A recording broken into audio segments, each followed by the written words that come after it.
Class 12th students molecular basis of inheritance chapter में हम लोगों ने प्रीवियस वीडियो लेक्चर में कंप्लीट किया था प्रॉपर्टीज़ ऑफ जेनेटिक मटेरियल के क्वेश्चंस। आज के वीडियो सेशन में सबसे पहले हम डिस्कस करेंगे आरएनए वर्ड के बारे में और देन उसके बाद से हम डिस्कस करेंगे रेप्लिकेशन के बारे में। ठीक है, आरएनए वर्ड के पहले कुछ हम पॉइंट्स यहाँ पे देख लेंगे और उसके बाद से कुछ एमसीक्यू क्वेश्चंस हम डिस्कस करेंगे। मैंने आपको पहले भी बताया था कि जब आप एमसीक्यू क्वेश्चन डिस्कस करते हैं तो एमसीक्यू से आपके डिस्क्रिप्टिव क्वेश्चन भी बन जाते हैं। ठीक है, तो फिलहाल हम क्या करेंगे, एमसीक्यू क्वेश्चन डिस्कस करके और उसी से हम माइंड मेकअप करेंगे कि कैसे जो है डिस्क्रिप्टिव क्वेश्चंस बन सकते हैं। ठीक है, जिसको मैं बताऊंगा। तो सबसे पहले हम डिस्कस करते हैं आरएनए वर्ड में। आपको ये बताना है कि आरएनए जो है अर्थ पे इनिशियल टाइम पे, ठीक है, इनिशियल टाइम पे या एंशिएंट टाइम पे जो है आरएनए जेनेटिक मटेरियल की तरह वर्क करता था। ठीक है, आप देखो यहाँ पे एक सेंटेंस लिखा हुआ है, RNA was the first genetic material. ठीक है, there is now enough evidence to suggest that essential life processes. ठीक है, ये जो आरएनए है ये इसेंशियल लाइफ प्रोसेसेस के लिए इम्पॉर्टेंट होते हैं, जैसे कि मेटाबॉलिज्म, ट्रांसलेशन और स्प्लाइसिंग। ठीक है, मेटाबॉलिज्म, ट्रांसलेशन और स्प्लाइसिंग प्रोसेस के लिए जो है आरएनए की रिक्वायरमेंट होती है। अगर आरएनए प्रेजेंट है तो मेटाबॉलिज्म में हेल्प करेगा, ट्रांसलेशन में हेल्प करेगा और स्प्लाइसिंग में हेल्प करेगा।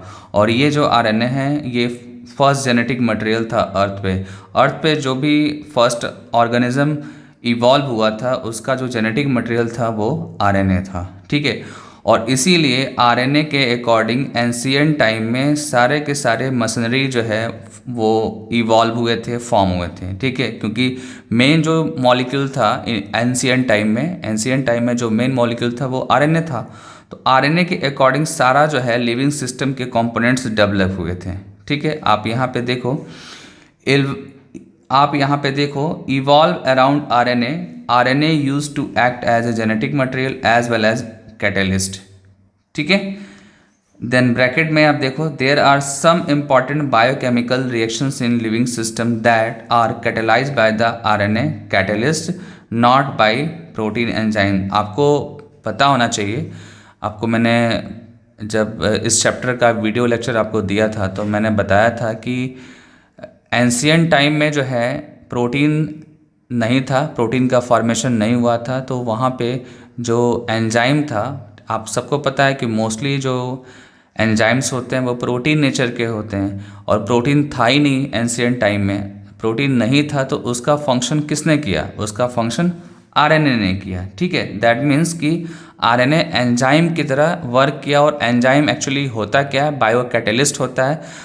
तो इसका इनडायरेक्ट जो मीनिंग निकलता है वो ये निकलता है कि आरएनए क्या है, आरएनए एक बायो कैटलिस्ट है। ठीक है, ये कब बायो कैटलिस्ट है, एंशिएंट टाइम में, और अभी भी कुछ रिएक्शंस में ये बायो कैटलिस्ट की तरह वर्क करता है। ठीक है, बट हम एंशिएंट टाइम के बिहाफ पे डिस्कस कर रहे हैं तो हम एंशिएंट टाइम में बताएंगे कि एंशिएंट टाइम में जो है कैटलिस्ट जो था वो आरएनए था, प्रोटीन नहीं था।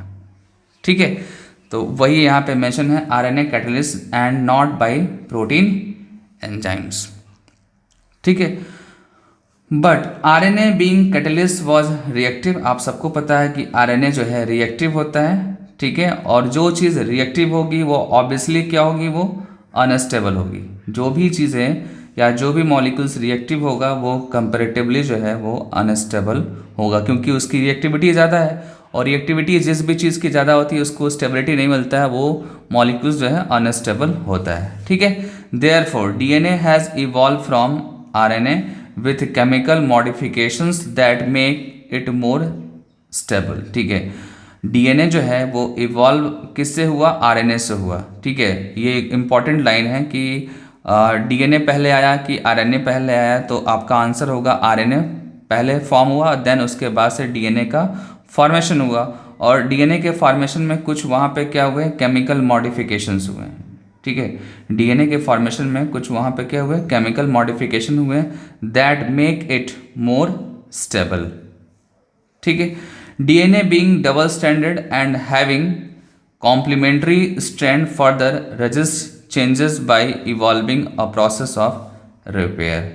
ठीक है, ये लाइन आप देख रहे हो, ये जो लाइन है इसमें ये बता रहा है कि डीएनए डबल स्टैंडर्ड होता है। ठीक है, डीएनए डबल स्टैंडर्ड होगा, और डबल स्टैंडर्ड में आपको पता है ना कि 5 to 3 स्टैंड के सामने 3 to 5 स्टैंड होता है। ठीक है, दोनों क्या होते हैं, एक दूसरे के कॉम्प्लीमेंट्री होते हैं, और इसका बेनिफिट क्या मिलता है, डीएनए को स्टेबलाइज करता है। दोनों स्टैंड एक दूसरे को क्या करते हैं, स्टेबलाइज करते हैं। दैट्स वाई डीएनए क्या होता है, स्टेबल होता है, और वो चेंज को रजिस्ट करता है। जो भी चीज़ स्टेबल होगी वो चेंज को रजिस्ट करेगी।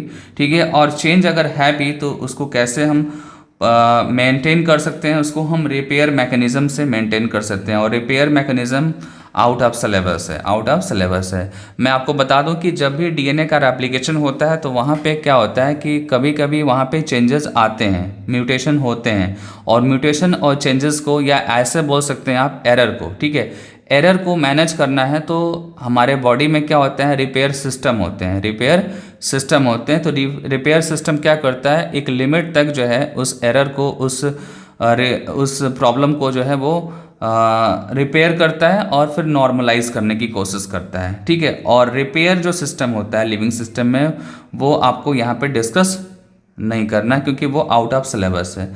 तो आपने यहाँ पे देखा कि यहाँ बहुत सारे इन्फॉर्मेशन है, यहाँ पे बताया गया है कि पहले जो है अर्थ पे आरएनए जो था वो क्या था, वो फर्स्ट जेनेटिक मटेरियल था, और इसके साथ साथ वो इसेंशियल लाइफ प्रोसेस के लिए भी रिस्पॉन्सिबल था, लाइक मेटाबॉलिज्म, ट्रांसलेशन, स्प्लाइसिंग। ठीक है, और मैं बता दूं आपको कि जो आरएनए होते हैं वो कैटलिस्ट की तरह वर्क करते हैं, ये रिएक्टिव होते हैं। डीएनए से जब कंपेयर करते हैं तो ये डीएनए से ज़्यादा रिएक्टिव होते हैं, और इसलिए ये अनस्टेबल होते हैं। और मैं आपको बता दूं कि डीएनए जो है वो आरएनए से इवॉल्व हुआ कुछ केमिकल मॉडिफिकेशंस के हेल्प से, और डीएनए में 2 स्ट्रैंड होते हैं जो डीएनए को स्टेबलाइज करते हैं, और वो रजिस्ट करते हैं चेंजेस या एरर को रजिस्ट करते हैं। बाय द वे, कभी अगर चेंज और एरर आ भी जाता है तो उसको रिपेयर सिस्टम से लिविंग सिस्टम जो है मेंटेन करता है। ठीक है, तो ये आपके कुछ इंपॉर्टेंट पॉइंट है, और इसके लिए मैंने क्या किया है, आज थोड़ा सा स्ट्रेटजी मैंने चेंज किया है। मैंने कुछ एमसीक्यू क्वेश्चंस आपके सामने स्क्रीन पे शो किया है, और इसी को हम सॉल्व करेंगे। ठीक है, आप यहाँ पे देखो, फर्स्ट जो लाइन मेंशन कर रहा है वो क्या मेंशन कर रहा है, which one among the following was the first genetic material. ठीक है, मतलब फर्स्ट जेनेटिक मटेरियल क्या है, तो आपने देखा कि आरएनए वर्ड टॉपिक में जो सेकंड पैराग्राफ है, सेकंड पैराग्राफ के फर्स्ट लाइन में मेंशन है RNA was the first genetic material. तो ये आपका हो गया। ठीक है, फर्स्ट क्वेश्चन का आंसर क्या हो जाएगा, आरएनए हो जाएगा। देन सेकंड क्वेश्चन क्या है, which of the following life processes is evolve around the RNA. ठीक है, उसमें क्या होगा, मेटाबॉलिज्म होगा, ट्रांसलेशन होगा, और स्प्लाइसिंग होगा। ठीक है, और ये सारे जो प्रोसेस है इनमें किसका रोल है, इसमें रोल है आरएनए का। ठीक है, इसलिए इस क्वेश्चन का आंसर क्या होगा, ऑल ऑफ दीज। ठीक है, ये जो भी मैं क्वेश्चन करा रहा हूँ आपको इसलिए करा रहा हूँ क्योंकि आप इसी से वेरी शॉर्ट क्वेश्चंस भी बना सकते हैं। ठीक है ना, एक्चुअली जो मेरे पास ट्रेडिशनल आपका बोर्ड का अनसॉल्व पेपर है, ठीक है, उसमें कुछ क्वेश्चन स्पेशल नहीं दिख रहे थे, इसलिए मैंने ये एमसीक्यू क्वेश्चंस आपको दिखाया, ताकि आपका जो क्वेश्चन है वो कुछ ना कुछ हर टॉपिक में आपके दिमाग में रहे, जिससे कि आप उस टॉपिक के बारे में सोच सकें, अच्छे से सोच सकें। ठीक है, क्योंकि क्वेश्चन का होना ज़रूरी है। जब कोई भी टॉपिक आप पढ़ते हैं तो अगर आप क्वेश्चन उसका नहीं प्रैक्टिस करेंगे तो आपको क्या होगा, आपको कॉन्फिडेंस नहीं आएगा कभी भी। ठीक है ना, ओके देन नेक्स्ट आपका जो क्वेश्चन है वो क्या है, 31 नंबर क्वेश्चन वो है आपका, which of the following statement और इनकरेक्ट। इसमें से कौन सा स्टेटमेंट इनकरेक्ट है। ठीक है, जिसमें फर्स्ट जो स्टेटमेंट है वो क्या है, RNA act as a genetic material as well as catalyst. ये तो राइट है, ठीक है, ये करेक्ट स्टेटमेंट है, और यहाँ पे पूछ रहा है इनकरेक्ट। ठीक है, तो ये करेक्ट हो गया, तो पहले इसको सेपरेट कर देंगे हम।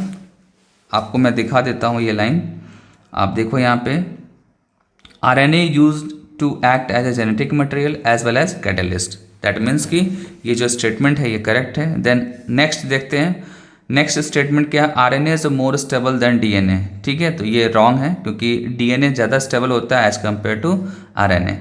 देन नेक्स्ट पॉइंट है, RNA has evolve from DNA. ये भी रॉन्ग है, डीएनए एक्चुअली इवॉल्व होता है आरएनए से, तो ये अपोजिट है। ये दोनों स्टेटमेंट जो है अपोजिट हैं। ठीक है ना, अगर आप डीएनए की जगह आरएनए कर दो और यहाँ पे डीएनए कर दो तो ये स्टेटमेंट सही हो जाएगा, और यहाँ पे भी वही है, यहाँ अगर आप आरएनए कर दो और यहाँ पे डीएनए कर दो तो ये स्टेटमेंट सही है।